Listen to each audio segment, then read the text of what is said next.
Whenever you have occasion to send a card, remember a Hallmark card will best express your perfect taste, your thoughtfulness.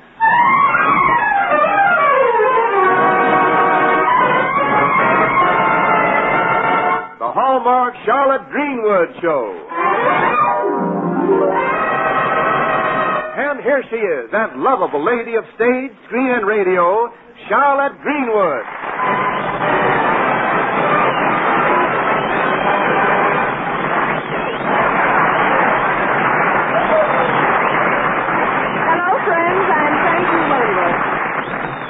Today, we tell a story of a young woman who wins her way into the hearts of people. You know, you've certainly won your way into the hearts of the people of Lakeview.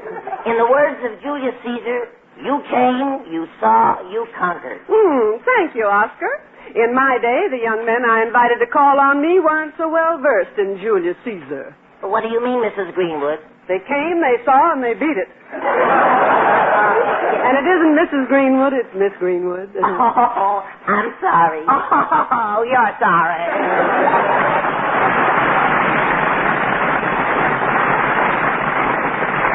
Friend Charlotte Greenwood has as her special guest today the distinguished star of stage and screen, Mr. Edward Arnold. The Hallmark Charlotte Greenwood Show is brought to you this Sunday and every Sunday at this time by the makers of Hallmark greeting cards to remind you that whenever you want to remember someone, you'll find a Hallmark card that says just what you want to say, the way you want to say it. So when you choose a card, look on the back for the identifying name, Hallmark.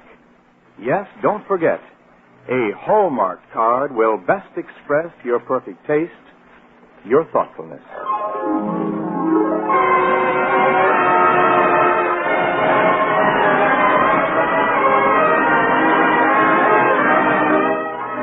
The little town of Lakeview, where Aunt Charlotte is raising the three Barton youngsters, little Robert and teenaged Barbara and Jack. The family is having Saturday morning breakfast, as Robert says. Jiminy, Aunt Charlotte, these pancakes sure are swell. Where'd you learn to make them so good? I went to one of the first cooking schools ever opened, but it was such a strain I had to give it up. Well, what was a strain? Carrying 3 cookbooks and a stove to class every morning. Oh, Aunt Charlotte, look at Robert's plate, will you? Yeah, Barbara. All he needs is a mass, and he can play life raft with those pancakes. When they start to float in the syrup, that's when I like them real good. But really, Robert, you shouldn't have so many pancakes on your plate at one time. Oh, gee, who do you think you are? The Emily Post around here? She's the Emily, I'm the Post. Jack, your pancakes are getting cold, darling. What's bothering you? Well, I just don't feel like eating. Oh, it's that big basketball rally tonight. Well, is being chairman of the arrangements committee too much for you? Oh, we're sunk, Aunt Charlotte. I'm just ashamed of the showing we're going to make. Gee whiz, last year when the game was in Mound City, they threw some rally for us. You should have seen the chow they dished out. Well, what has Mound City got that Lakeview hasn't in the way of food? Well, that's just it, Aunt Charlotte. We haven't got anything. The school's cafeteria is still closed, so how are we going to throw a feed for them? Well, I don't see why you have to stuff yourself silly in order to play a game of basketball. No, you wouldn't. You don't understand the whole deal. Unless it's love, you girls don't know the score. I know the score, but the game is almost over. Aunt Charlotte, Jack's not going to eat his pancakes. Well, can I? Well, I don't know how you can, but if you can, you may. Company so early? Finish your breakfast, children. I'll go. Why, Mr. Reynolds, of all people, good morning. Good morning, Miss Greenwood. I'm sorry to break in on you so early, but I just stepped off the 729 from Mound City, and I've got a very busy day ahead of me at the office. I've got to check with the deputy sheriff immediately. We're serving subpoenas this morning. Oh, we're serving pancakes. Won't you join us? I'm sorry, Miss Greenwood. I can't spare a moment. My desk is piled high with briefs that are clamoring for my attention. I can't stay. Oh, that's very disappointing. Well, besides, I have to get a friend of mine a Christmas present. I'd like to get him something for around the house. How about a picket fence, huh?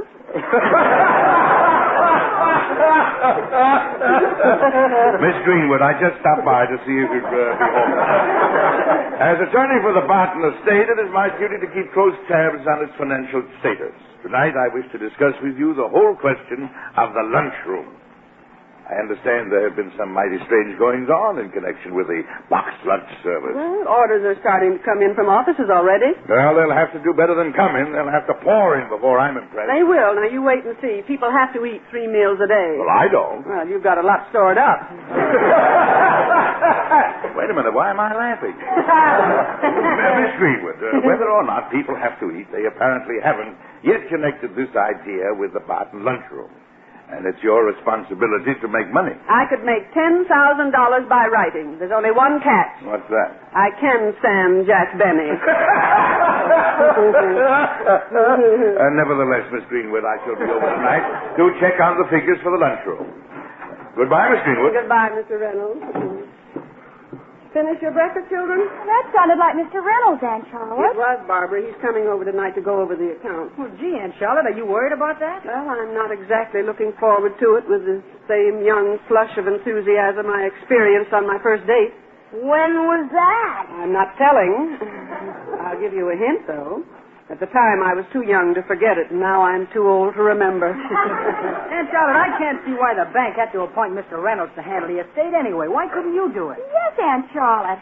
Seems to me every banker should come running to you. Oh, you've got a wonderful head for business. Oh, but the rest of me is bankrupt.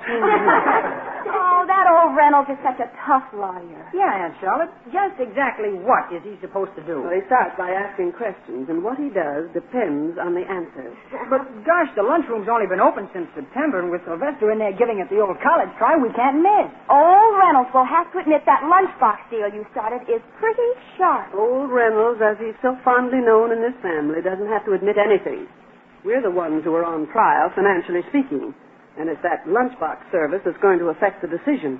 Say, maybe we ought to do some advertising. You know, get a slogan or something. As a matter of fact, I saw an advertising man the other day. Or did he come through with any ideas? Yes, but it's strange how that business of making up slogans is beginning to affect him. What do you mean? He walked out of the office backwards. Aunt Charlotte, you don't have to let the lunchroom get you up in the air. Oh, it's not the lunchroom that gets me up in the air. It's these long legs.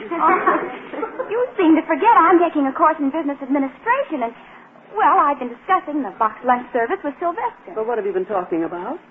Well, I'd rather not discuss it in front of the children. Well, thank you, dear, for the help. But right now, I've got to go and get Robert some shoes. Oh, well, I'll meet you at the lunchroom later. Well, Jack can take us all downtown. That is, if the Barton Super Special isn't still in small parts scattered generously over the garage floor. Oh, gee, I had to put a new muffler on the exhaust, didn't I? You could hardly hear the old one. You mean you could hardly hear yourself over the old ones?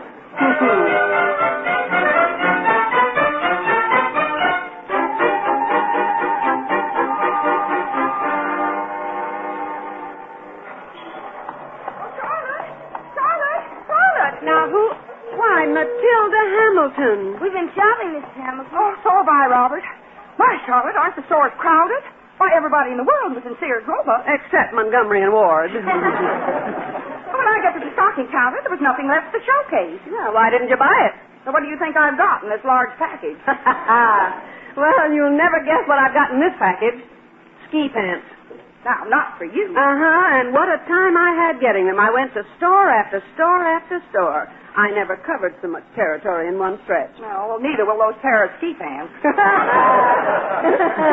As a matter of fact, they did need a little alteration. I had 3 tailors working on me at once. 3 tailors? Mm-hmm. One at my feet, one at my waist, and one at my shoulders.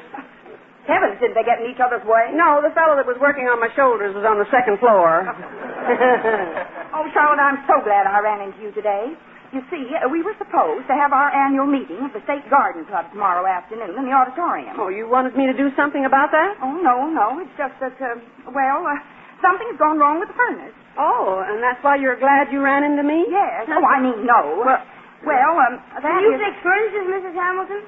Give us Sylvester? Sylvester? Yeah. Well, why the blank look, Matilda? You know Sylvester. Oh, yes, of course. Well, he's running the lunchroom for us, remember? Oh, yes, the lunchroom. That is... well, you see, now, we'll have to postpone the garden club meeting until a week from tomorrow. Well, yes, well, I must speak to Sylvester, but I just wanted to tell you, but I've got to run along now. You know, the school board meeting this afternoon. Well, oh, dear, things are just too much. Well, Matilda, what is it you're trying to tell me? Tell you? Nothing.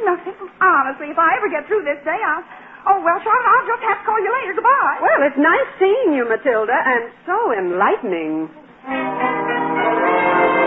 Gosh,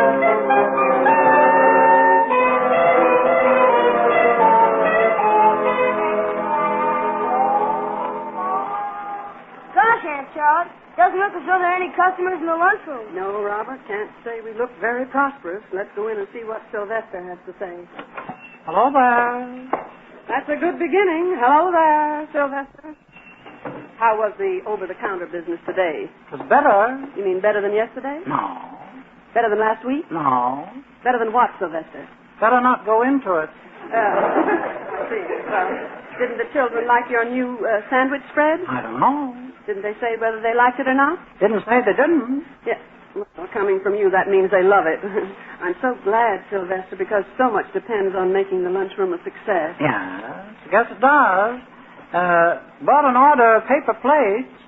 Are they working out all right? Pretty good. Yes. Takes time, though, to wash and iron them. Yeah. Wash and iron them, Sylvester? Where did you get that idea? Been subscribing to a magazine. What magazine? How to get rich quick in a hurry. Yeah, I see. Tells how the success of a business depends on cutting down expenses. Yes, well, what have we done about it? Cancel the magazine. Yeah. Well, now we're getting somewhere. Sylvester, tell me about the box lunches. Any more orders? We were up to 20 daily orders, weren't we? Yes, we were. Well, don't tell me it's dropped. No. You mean it's gone up? Yes. Well, Sylvester, why didn't you say that in the first place? What's it gone up to? 120. 120? How did it jump 100 overnight? Special order. Special from whom? Miss Barbara. Barbara? Oh, please, Sylvester, I'm in no condition. That's what she told me. I thought it was your doing. She told you what, Sylvester? Well, it looks like we're getting a customer. That's no customer, that's Barbara. Well, now maybe I can get to the bottom of this. Oh, you're here already. Has Sylvester told you, Aunt Charlotte? Well, it depends on what you mean by told. But didn't he tell you about the 100 extra box lunches? Yes, dear. What are they for? The State Garden Club meeting tomorrow. Garden Club meeting? Oh, wasn't it smart of us, really? I read about the meeting in the paper, and of course I knew Mrs. Hamilton was president of the Lakeview chapter. So Sylvester made up the sandwiches, and then... Made up the sandwiches and everything. You mean the 100 lunch boxes are all made up? Yes. No use waiting. I had time this morning. Well, Aunt Charlotte, what's the matter? Well, no wonder Matilda Hamilton was in such a dither. Why, the poor thing was trying to get up courage. Courage? For what? Well, you see, dear, the club meeting is postponed for a week. Postponed? Oh, Aunt Charlotte, you were so concerned about the lunchroom. Well, all I wanted to do was help, and I told Sylvester to go ahead and... Oh, now look what I've done. It was a wonderful idea, Barbara. It isn't your fault that the furnace in the auditorium broke down. Oh, but Aunt Charlotte, what will Mr. Reynolds say to you tonight when he finds out what happened? You'll close up the estate. He'll take it out of your hands. Aunt Charlotte, Sylvester, what are we going to tell Mr. Reynolds? I don't know. The question isn't what we're going to tell Mr. Reynolds. The question is, what are we going to do? And I do have an idea about that.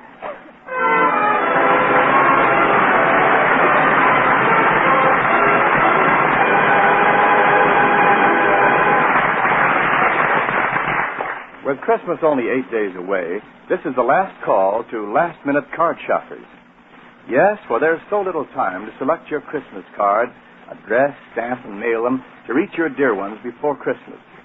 Surely on Christmas Eve, you won't want anyone you know to feel you've forgotten, neglected to send a card. And that's why you'll want to call at your Hallmark dealers tomorrow. There's still a selection of beautiful Hallmark Christmas cards to choose from. Cards for every member of the family. Clever little cutout designs for the children. Special Christmas cards for sweethearts or for special friends. And gay, humorous cards. And, of course, there are lovely Hallmark cards that reflect the deep spiritual beauty of Christmas. In every Hallmark Christmas card, you'll find distinctive charm, originality. And whatever Christmas wish you have in mind, you'll find a Hallmark card that says just what you want to say, the way you want to say it. So, first thing tomorrow, drop in at your Hallmark dealers and make your selection of fine Christmas cards. And when you do as your friends will do. Look on the back of your cards for the name Hallmark. That Hallmark name tells your friends you cared enough to send the very best. Yes, always remember, a Hallmark card will best express your perfect taste, your thoughtfulness.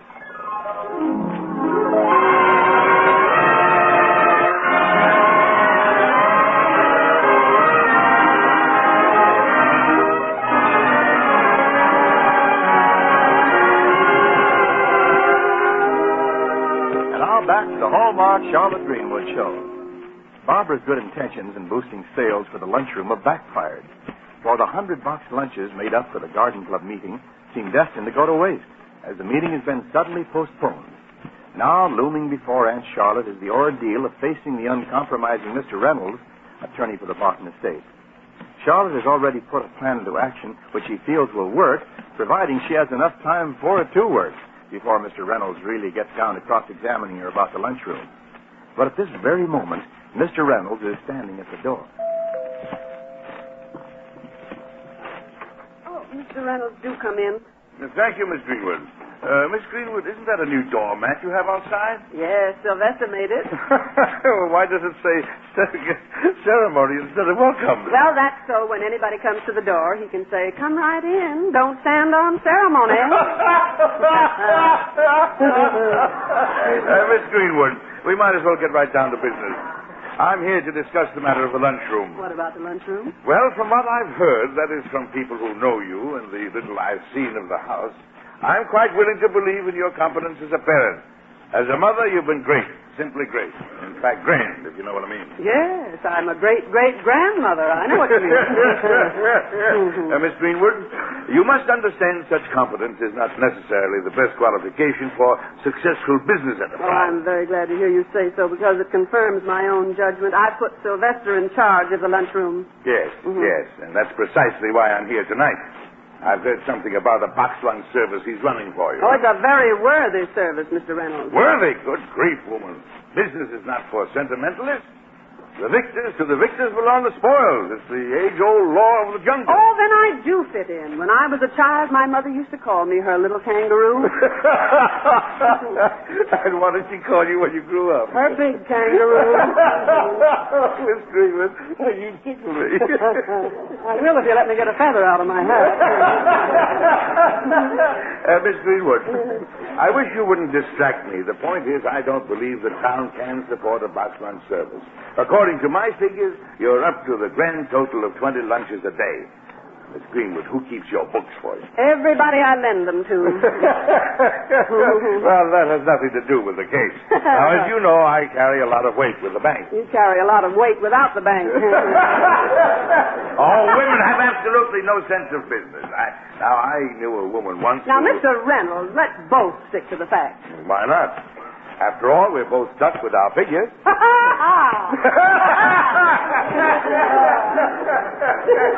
Now, Mrs. Greenwood, about the box lunch service, I'd like to know exactly what... Oh, the door chime, excuse me. Well, that may be for me. I'm expecting Oscar, the boy from the office, with some papers. Hello, Miss Greenwood. Is Mr. Reynolds here? Yes, Oscar, come right in. Thank you. Oh, Mr. Reynolds. Did you bring those papers? Right here, sir. Thank you. That'll be all, Oscar. Oscar, are you going to be a lawyer, too? Well, yes. I was studying law at night school, but I flunked out. Why? I couldn't read in the dark. That'll be all, Oscar. Yeah, I guess I better go. I'm overdue with the justice of the peace. Yeah, so am I. That'll be all, Oscar. Yes, sir. Bye. Now that we've got the papers, let's get down to business. Oh, excuse me. If that's that confounded Oscar back again, Why, Janet Gregory, come in. Thank you, Miss Greenwood. And Gertrude Gleason. Well, by all means, come in. Oh, Miss Greenwood, we're on our way to the basketball rally, and I mean, it's going to be peachy-weechy. I mean, it actually is. I mean, we have to hurry, so we can't save it just a minute. I mean, we really can't. I mean, I really mean it. Well, I'm terribly sorry, and this time I really mean it. Oh, is that Mr. Reynolds in there? Yes, come in. Mr. Reynolds, you remember Janet, don't you? Oh, how do you do, Counselor? Oh, how do you do, Janet? Oh, Mr. Reynolds. Oh, you remember Gertrude Gleason? Hello, Mr. Reynolds. Hello. Janet, last time I met you, I didn't get a chance to ask if you... Oh, just say the word, Counselor. Oh, Mr. Reynolds, I saw you in court last week. Yes. Now, Miss Janitor, I was about to ask you. Oh, it was really peachy-weechy the way you spoke to the judge and all those peachy-weechy Latin words. I mean, it really was. I mean, it was really. I mean, you were much too smart for him. I mean, you really were. Otherwise, he wouldn't have thrown the case out of court. My dear Miss Gleason, ipso caveat mandamus ipso facto. What does that mean? Oh, go away. Well, as long as you said it in Latin. Miss Greenwood, I guess we'd better run along. Are you sure you can't stay any longer? He's sure. Well, goodbye. Goodbye, Counselor. Maybe next time. Yes. Miss Greenwood, we've got to discuss that lunchroom. There's one question you've got to answer tonight. And if we have any more interruptions, I'll scream. Hello there. Mr. Reynolds is a little squeamish about interruptions, if you don't mind. Now, wait a minute, Sylvester. You're just the man I want to see. You're in charge of the lunchroom, aren't you? Yeah. How are those lunch boxes going? Yeah. Yes, what? Yes, sir. Will you answer my question?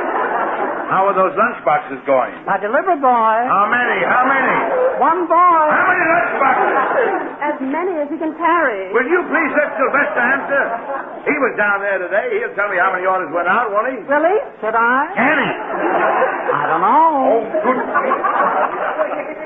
What do I have to do around here to get some information? Dial 113. Run along, Sylvester. Bye there. Now to get back to those lunch boxes. Oh, I'm so sorry for all these interruptions. Yes, and if you don't mind, I'd like to get down to some business. Would you suggest we start from the beginning with all these interruptions? Why, they're coming our way, isn't Miss it? Greenwood, I'm a man of great patience, but there's a limit. Now, look here, But keep it in, Charlie. Am I proud of you? Oh, hello, Mr. Reynolds. Hey, Charlie, listen to the gang. Just listen to them. We want Miss Greenwood. You see? They're calling for you, Charlie. Would you say just a few words to them from the window out here? Hey, a few words. What are you going to speak Oh, on? I'll speak on and on and on. What is this nonsense anyway? What's more, I ask you, are you or are you not going to get down to business? Mr. Reynolds, I'm going to do precisely that. Jack, open the window.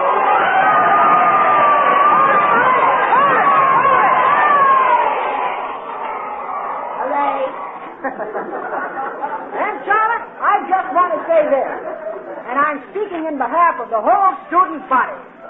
We want to thank you officially for your donation of the box lunches. You've made this the swellest rally that's ever been thrown. Thank you, boys. Thank you. Boys and girls of Lakeview High, the honor is mine. And it's a very big honor because it's in keeping with the size of Lakeview's traditional hospitality and sportsmanship. Now that we've shown Mound City a sample of our hospitality, let's show them a sample of how we play basketball.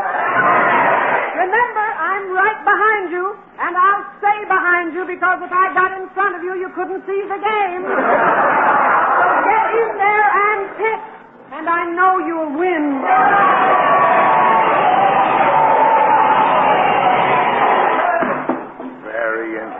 Very interesting, Miss Greenwood. So that's the story. You're giving away box lunches. 100 of them, Mr. Reynolds. 100? And you call yourself a businesswoman? Why, it's utterly preposterous. I did it because of my interest in those young people. I'm afraid I can't successfully explain it to you, Mr. Reynolds. No? Well, nevertheless, Miss Greenwood, I wish you wouldn't extend your hand to every Tom, Dick, and Harry. Well, I wish one of them would ask me for it. But the point is this, Mr. Reynolds. The Garden Club meeting was postponed, so I decided those box lunches had to be put to some good use. But to give them away proves that as a businesswoman, you're pretty non-compass mentis. Oh, thank you. For what, non-compass mentis? No, for the pretty. Oh, now what? See who that is, Jack. Another delegation, I suppose. This time to thank you for giving away the lunchroom, I Well, suppose. we'll know soon enough if it's who I think it is, and it better be. Oh, you wonderful woman, Eugenia, Charlotte. Oh, I'm sorry. I didn't know you were busy. Hello, Matilda. You know Mr. Reynolds, don't you? Good evening, Mrs. Hamilton. Of course I do. Aren't attorneys the handsomest man? Well, some of us are, yes. Once I went out with a young lawyer. He was a junior partner. I bet you made quite a couple. Uh-huh, a junior partner and a senior miss. Charlotte, I must tell you, it works like a charm. A positive charm. Such an idea. Oh, tell Mr. Reynolds all about it, dear. He's been so patient. Well, it's really quite simple. So I noticed. My husband, the mayor, has been telling me what a problem the school has had in providing decent lunches for the children. Yes, yes. No cafeteria equipment, you know. So I simply went to the board this afternoon and told them the facts, that's all. What facts? About the 100 lunch boxes we put up. Yes, don't you see? When the school board heard that it could be done so quickly and so well, that's all. All what? All everything, if you follow me. How can anybody follow you? Well, the Indians did. This has finally convinced the board that the lunchroom can handle the school business on a daily basis. Oh, Miss Greenwood. I guess I have been a little hasty. You not only have shown a fine public spirit, but you obviously have put the lunchroom on a paying basis. Now, it seems to me you'd make an excellent lawyer yourself. Well, I doubt that, but I would like to have someone near to me in law. You would? Yes, a father-in-law or a mother-in-law. Oh, Miss Greenwood. You know you have a new wrinkle on everything. Whatever you touch turns into gold. Say, what are you doing? Touching a new wrinkle on my ring finger.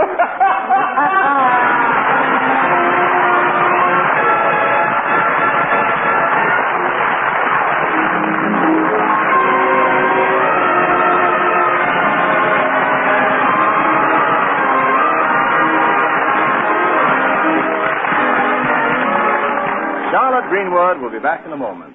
Meanwhile, may I remind you again, the next time you buy a card for any occasion, look on the back for the identifying name Hallmark. Hallmark. Like sterling on silver, the word Hallmark is your assurance of finest quality. It tells your friends you cared enough to send the very best. Yes, a Hallmark card will best express your perfect taste, your thoughtfulness. And our Charlotte Greenwood. Friends, I glanced out through my window as the darkness came last night, and I saw an outdoor Christmas tree ablaze with colored lights. A tree I'd seen 1,000 times, and yet it seemed to me I'd never really seen it till it was a Christmas tree. Now I wonder if it's like that with a lot of things we know, if we sometimes never see them till some light sets them aglow. Our friends, for instance, grow as staunch as any tree could stand. We know they're always ready with a strong and helpful hand. And yet of friendship's beauty we are often unaware, because just like my neighbor's tree, our friends are always there. So this year, make your friendships glow with lights and colors starred, with what makes friendships glorious, a Hallmark Christmas card.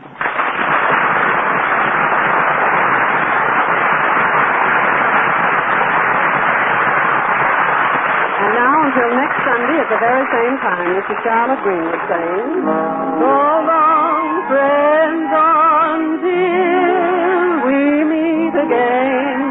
So long, neighbor, till next Sunday, I'm just saying, oh, Lord. So long.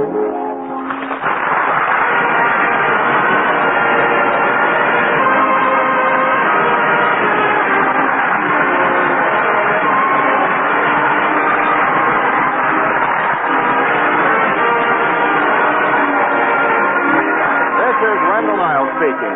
Mr. Edward Arnold, who played the part of Mr. Reynolds, appeared through the courtesy of Metro Goldwyn Mayer, producers of They Were Expendable. The Hallmark Charlotte Greenwood Show came to you from Hollywood.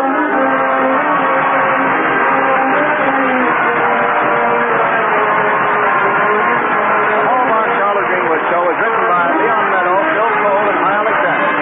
Father Sylvester is played by Leon Wolf. This is ABC, the American Broadcasting Company. Rio Clark at KECA, Los Angeles.